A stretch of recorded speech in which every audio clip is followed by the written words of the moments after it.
ወወልድ ወመንፈስ ቅዱስ አሐዱ አምላክ አመሰቡ ለወርሃ መስከረም በዛቲ ዕለት አይረፈ አብ ብፁዕ ወቅዱስ አባ ዲዮስቆሮስ ሊቀ ጳጳሳት ዘሀገረ እስክንድርያ ዘውእቱ ሁልቆሙ ለአበው ሊቃነ ጳጳሳት።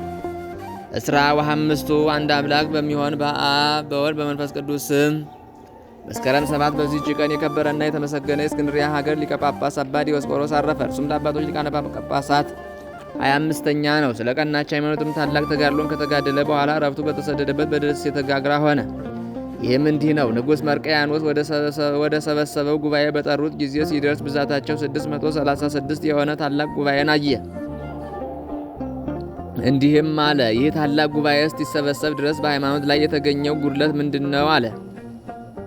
ይህ ጉባኤ የተሰበሰበው በንጉሥ ትእዛዝ ነው አሉት። እንዲህም አላቸው። ይህ ጉባኤ ስለ ክብር ባለቤት ጌታችን ኢየሱስ ክርስቶስ ቢሆን ኖሮ እኔ ተቀምጬ እግዚአብሔር በሰጠኝ አንደበቴ እናገር ነበር። ነገር ግን የዚህ ጉባኤ መሰብሰብ በንጉሥ ትእዛዝ ከሆነ የስብሰባውን ጉባኤ ንጉሡ እንዳሻው ይምራ። ከዚህ በኋላ አንዱን ክርስቶስን ከተዋሕዶ በኋላ ሁለት ባሕሪ ሁለት ምክር የሚያደርግ የክህደት ቃል በውስጡ የተጻፈበትን የሮሜ ሊቀ ጳጳሳት ሊዮን የላከውን ደብዳቤ የከበረና የተመሰገነ ዲዮስቆሮስ ቀደደ። በመንፈስ ቅዱስ የሚናገር የከበረ ዲዮስቆሮስን በጉባኤው ፊት እንዲህ ብሎ አስረዳ። ሰው እንደመሆኑ ወደ ሰርግ ቤት የጠሩት ጌታችን ክርስቶስ አምላክ እንደመሆኑ ውሃውን ለውጦ ወይን ያደረገው ከሃሊ ስለሆነ እና ሰውነቱና መለኮቱ በሥራ ሁሉ የማይለይ አንድ ነው። ደግሞ የእስክንድርያ ሊቀ ጳጳሳት አባ ቄርሎስ ከተናገረው የአካላዊ ቃል ተዋሕዶ እንደ ነፍስና ሥጋ እንደ እሳትና ብረት ተዋሕዶ ነው ያለውን ቃል ምስክር አድርጎ በማምጣትም አስረዳ። እሊህም የተለያዩ ሁለት ጠባዮች ስለተዋሃዷቸው አንድ ከሆኑ እንዲሁም የክብር ባለቤት ጌታችን ኢየሱስ ክርስቶስ እርሱ አንድ መሲህ፣ አንድ ጌታ፣ አንድ ባሕሪ፣ አንድ ምክር ነው እንጂ ወደ ሁለት አይከፈልም አላቸው። ከዚህ ከተሰበሰበው ጉባኤ ውስጥ ማንም ሊከራከረው የደፈረ የለም። ከውስጣቸውም የእግዚአብሔር ጠላት ስለሆነው ስለ ከሃዲው ንስጥሮስ በኤፌሶን ጉባኤ አስቀድሞ ተሰብስበው የነበሩም አሉ።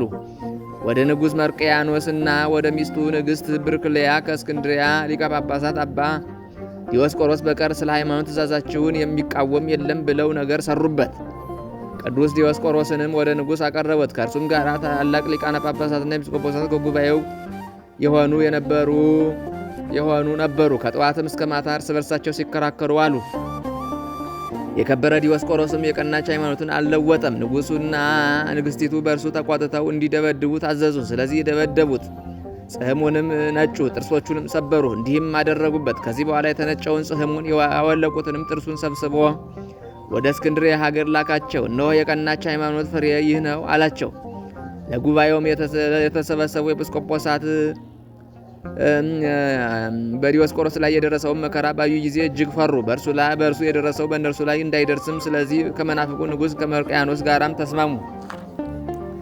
በሲኦል ውስጥ ይቆርጡት ዘንድ ባለው ምላሳቸውን ለክርስቶስ ሁለት የተለያዩ ባሕርያት ብለው በንጉሡ መዝገብ ላይ በእጆቻቸው ጽፈው ፈረሙ። ቅዱስ ዲዮስቆሮስም ተመልሶ ያን በውስጡ የጻፉበትን ደብዳቤ ያመጡለት ዘንድ ወደ እሳቸው ላከ። እነርሱም ላኩለት። እነርሱ እንደ ጻፉ በውስጡ እርሱ የሚጽፍ መስሏቸዋልና ኤጲስቆጶሳት። እነርሱ ግን አባቶቻችን ሐዋርያት ካስተማሯት ከቀናች ሃይማኖት በኒቅያ የተሰበሰቡ ሃይማኖታቸው የቀና 318 አባቶቻችን ከሰሯት ሕግ የሚወጣውን ሁሉ በደብዳቤው ግርጌ ጽፎ አወገዘ። መናፍቁ ንጉሥም ተቆጥቶ ጋግራ ወደምትባል ደሴት እንዲያግዙት አዘዘ። ወደዚያም ወሰዱት። ከእርሱም ጋር የሀገረ ቃው ኤጲስቆጶስ አባ መቃርስ አብሮ ተሰደደ። ሌሎችም 4 መነኮሳት አብረው የሸሹ አሉ። እሊህም 630 ባጋዙት 6 ኤጲስቆጶሳት ተቀምጠው በኬልቄዶን ለራሳቸው መመሪያ የሚሆናቸውን ሥራ አሰሩ። የከበረ ዲዮስቆሮስም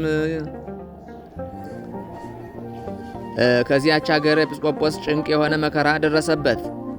ኤጲስቆጶሱ ንስጥሮሳዊ ስለሆነ ታላቅ ጉስቁልናንም አጎሳቆለው። በእጆቹ ላይ ድንቆች ታላላቅ ተምራቶችንም እግዚአብሔር እስከገለጠ ድረስ የደሴቲቱም ሰዎች ሁሉ ሰገዱለት፣ አከበሩት፣ ከፍ ከፍም አደረጉት። እግዚአብሔርም የመረጣቸውን በቦታ ሁሉ ያከብራቸዋልና። አባ ዲዮስቆሮስም አባ መቃርስን አንተ በእስክንድርያ ሀገር የሰማዕትነት አክሊልን ተቀበል ዘንድ አለህ አለው። ከዚህ በኋላ ከምእመናን ነጋሪዎች ጋር ወደ እስክንድርያ ላከው። በእርሱ ላይ ትንቢት እንደተናገረ ገድሉን በዚያ ፈጸመ። የከበረ አባ ዲዮስቆሮስ ግን መልካም ተጋድሎውን በፈጸመ ጊዜ ክብር ይግባውና እግዚአብሔርንም አገልግሎ ስጋውን ከዚች ኃላፊ ከሆነች ኑሮ ወጥቶ ሄደ። የሃይማኖቱንም ዋጋ አክሊል ተቀብሎ ወደ ዘላለም ረፍት ገባ። ያረፈውም በዚች በደሴት ጋግራ ነው። በዚያውም አኖሩት። ለእግዚአብሔር ምስጋና ይሁን። እኛንም በዚህ አባት ጸሎት ይማረን፣ በረከቱም ከእኛ ጋር ትኑር ለዘላለሙ አሜን። ሰላም ለዲዮስቆሮስ ሃይማኖተ ንጉሥ ዘተሳለቀ ተዋሂዶታ አምላክ ወሰብ አመለከል ነፈቀ ያስተጻን ህየ እልሃለው ደቂቀ ዘተነጽየ እምነጽህሙ ወማስናኒሁ ዘወድቀ ፍሬ ሃይማኖት ፈነወ ብሔረ ርሁቀ ፍሬ ሃይማኖቱ ፈነወ ብሔረ ርሁቀ።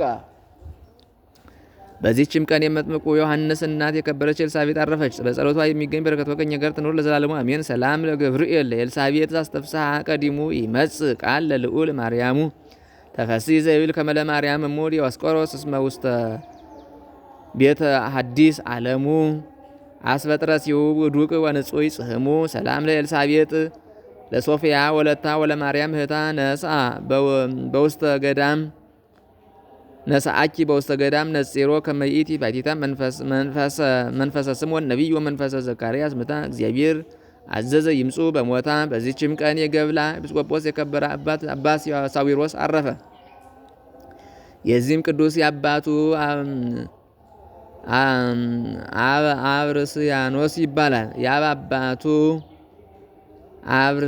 አብርስያኖስ ይባላል። የሀገር አቴናንም ፍልስፍና ተማረ። ከዚያም ወደ ቂሳራ ሄዶ እውቀታቸውን ሁሉ ተማረ። ወደ ሮሜ ከተማ ተመልሶ የቤተ ክርስቲያንን ትምህርት ተማረ። ከጥቂት ዘመናት በኋላ የብሉይና የሐዲሳትን መጻሕፍት አጠና።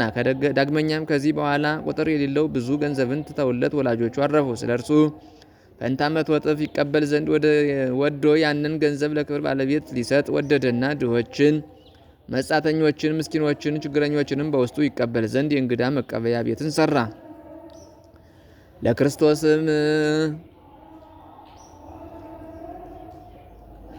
ለክርስቶስም አትክልትን ተከለ። ፍሬዎችንም ተሸክመው የሚያጡላቸውን ሰራተኞች አደረገ። እነዚያም ስለ ድሆችና ስለ ችግረኞች የተሰሩ ቦታዎች እስከዛሬ በስሙ የሚጠሩ ሆኑ። አገረ ገዢ የሆነ አጎቱን በሮሜው ንጉሥ ባኖሪዎስ ዘንድ እንዲህ ሲል ወነጀለው። በከበረ ወንጌል ቃል ኪዳን እንደገባ ከእርሱ ዘንድ ስለ እርሱ 100 እጥፍ እቀበላለሁ። እኔ ገንዘቤን ክብር ይግባውና ለክርስቶስ እሰጠዋለሁ በማለት ሳዊሮስ ገንዘቡን ሁሉ እንደበተነ፣ ይህም ነገር ለንጉሱ ደስ አሰኘው። ፈጽሞም በእርሱ ያሳድራሉ አለው። እጅግም ወደደው። ከእርሱም ከቤተ መንግስቱ እንዳይለይ ንጉሥ አኖሪዎስ አዘዘው። ከእርሱም ጋር ሁል ጊዜ ወደ ቤተ ክርስቲያን በመሄድ ሌሊቱን ሁሉ ቆመው። ንጉሥ አኖሪዎስም የመነኮሳቱን ስራዎች ስለሚሰራ ከልብሰ መንግስቱ በታች በስጋው ላይ ማቅ ይለብስ ነበር። በዚያም ወራት ለሮሜ ሀገር ሊቀ ጳጳሳት ሆኖ የከበረ አባ ሊዮናክንዲኖስን ሊቀ ጳጳስ የነበረ አባ ሊዮናክንዲኖስ ነው። ለእርሱም ሳዊሮስ በብዙ ገንዘብ ላይ ኤጲስቆጶስ መሆን እንደሚገባው እግዚአብሔር ገለጠለት። ሊቀ ጳጳሳቱም እጅግ የሚወደውና የሚያከብረው ሆነ። ከቶ እንዲለየውም አይሻም ነበር። በሁሉም ዘንድ ተወዳጅ ሆነ። ዜናውም በቆስጥንጥንያ ንጉሥ በቴዎዶሲዎስ ዘንድ ተሰማ። ሰዎች ሁሉ እንደሚያከብሩት ባየ ጊዜ ድካሙ በውዳሴ ከንቱ እንዳይጠፋ ከዚያች ቦታ በስውር ሊወጣ ወደደ። ከእግዚአብሔር ታዘዘ። መልአክም ተገለጠለት። ወደ ሀገረ ገብላ ሂዶ ለብዙ ነፍሳት የገዳም አባት እንዲሆን አዘዘው። ሌሊትም ወጥቶ ሄደ። የምንኩስና ልብስንም ከለበሰ በኋላ ደቀ መዝሙሩ ቴዎድሮስ ከእርሱ ጋር ነበር። ክብር ይግባውና እግዚአብሔር ወደ ገብላ ገዳም እስከሚደርስ በፊቱ የምትሄድና የምትመራው በመንኮራኩር አምሳል የብርሃን ሰረገላ ላክለት። በዚያም ገዳም አበምኔት የሆነ ጻድቅ ሰው ነበር። ይህ ቅዱስ ለእርሱ ሳዊሮስንም ይህም ቅዱስ ሳዊሮስንም መምጣት ጌታችን በራእይ አስረዳው። ወደ እርሱ መጥቶ ተቀበለው። ሰላምታም ሰጠውና ጌታችን በራእይ እንደተገልጦለት እንዳስረዳው ነገረው። የጌታንም ቸርነት እጅግ አደነቁ። ዜናውን በሀገሮች ሁሉ ተሰማ። የማይቆጠሩ ብዙ ሰዎችም ወደ እርሱ ተሰበሰቡ። ንጉሥ ቴዎዶሲዎስም ለከበረ ሳዊሮስ ገዳማትን የሚሰሩለት ብዙዎች ሰዎችን ሹሞችንም ከእርሱ ዘንድ ላከ። የእግዚአብሔርም መልአክ በውስጣቸው ገዳማት የሚሰሩባቸውን ቦታዎችም ወሰነላቸው። ብዙ ነፍሳትንም የሚያጽናና የሚያረጋጋ ሆነ።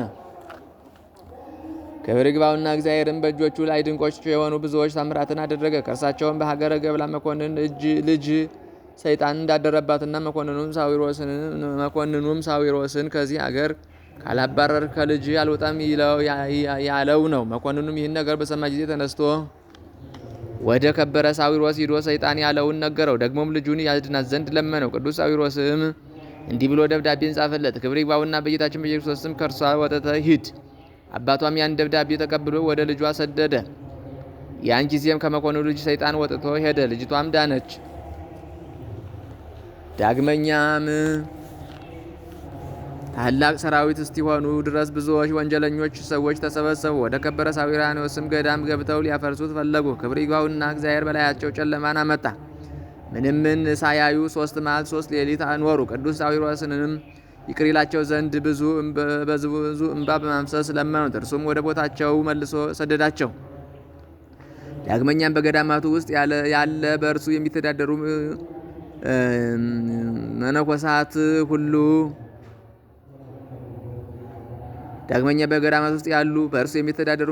ሁሉ ከእነሱ የታመመ ቢኖር በላያቸው በመጸለይ ያድናቸው የሚያጽናናቸው ሁሉም እንደ እግዚአብሔር መላእክት እስቲሆኑ ፈሪሃ እግዚአብሔርን የሚያስተምራቸው ሆነ። እንዲህም ሆነ። ስሙ ፈላታዎስ የሚባል የዚያች ሀገር ኤጲስቆጶስ ከእግዚአብሔር ዘንድ የሆነ ራእይ ተገልጦለት ቅዱስ ሳዊሮስ በእርሱ ፈንታ ኤጲስቆጶስነት ይሾም ዘንድ እንዳለው አወቀ። ያን ጊዜም ወደ ሕዝቡ ሁሉ ላከ። ቅዱስ ሳዊራኖስም ከኤጲስቆጶስነት እንዲሾሙ ታዘዛቸው። ስለዚያች ሹመት እግዚአብሔር መርጦታልና። ወዲያውኑ ደጋጎች ነገስታት አኖሪዎስና አርቃዲዎስ ወስደው ገብላ በሚባል አገር ላይ ኤጲስቆጶስነት ሾሙት። ስለ መንጋዎቹና ስለ ወገኖቹ ማጠባበቅ ታላቅ ተጋድሎ ተጋደለ። በዚያችም ሀገር እጅግ አዋቂ የሆነ የሙሴ ሕግን በማወቁ የሚመካ አንድ ሰው ስሙ ስቅጣር የሚባል ይሁዳዊ ነበር። እርሱም ወደ ቅዱስ ሳዊሪያኖስ መጥቶ ከእርሱ ጋር ተከራከረ። ግን ከቅዱስ ሳዊሪያኖስ አንደበት የሚመጣውን ቃል ይሰማ ዘንድ አልተቻለውም። ከዚህ በኋላ ክብር ይግባውና በጌታችን ኢየሱስ ክርስቶስ ለቅዱስ ሳዊሪያኖስ በራእይ ተገልጦለት ይህ አይሁዳዊ ከእርሱ ራሱ ክርስቶስ ካከበራቸውና ከባረካቸው ወገን ውስጥ ሊሆን እንዳለው አስረዳው። ያም አይሁዳዊ ወደ ቤቱ በገባ ጊዜ አስጨናቂዎች የሆኑ የስቃይ ቦታዎች በህልሙ በማየት እንዲህ የሚለውን ቃል ታላቅ በሆነ የዘላለም ስቃይ ውስጥ የሚኖሩ እሊህን ከሃዲዎች ዘመዶች አይሁድ እነሆ እነርሱም ክብር ይግባውና በክርስቶስ ያላመኑ ናቸው የሚል ራእይን አየ። በማግስቱም የአይሁዳዊ ወደ ቅዱስ ሳዊሪያኖስ መጥቶ ከእግሩ በታች ወድቆ ሰገደለት። ክርስቲያንም ያደርገው ዘንድ ለመነው። ያን ጊዜም እርሱንና የቤተሰቦቹን የሀገር ሰዎችንም ሁሉ ከእግሩ በታች የክርስትና ጥምቀትን አጠመቃቸው። የቀሩትም አይሁድ ሁሉ አለቃቸው ክርስቲያን እንደሆነ አምነው ተጠምቀው በስራቸው ክርስቲያኖች ሆኑ። እንዲሁም ኒሞንጦስ የሚባሉ በሙስሊሞች ስራዮኞች ሰዎችን ወደ ክርስቲያን ሃይማኖት እንዲገቡ ቅዱስ ሳዊራኖስ ለመናቸው። እነሱ ግን ስለሚታበዩ ከእርሱ ቃሉን አልሰሙም። እነርሱም ባዕድ ወደ እነርሱ የመጣ እንደሆነ በፊቱ አፈርን ይበትናሉ። ምን ማየትም አይችልም። ቅዱስ ሳዊራኖስም ወደ ቀናች ሃይማኖት ሊህን ስራዮኞች ሰዎች ያስገባቸው ዘንድ እንባን በማፍሰስ ክብር ይግባውና ጌታችን ኢየሱስ ክርስቶስን ለመነው። እግዚአብሔርም በእርሱ ላይ ብቻ ጽኑ ደዌ አመጣ። ወደ ክርስቲያን ወገኖች ግን ምን አልደረሰም።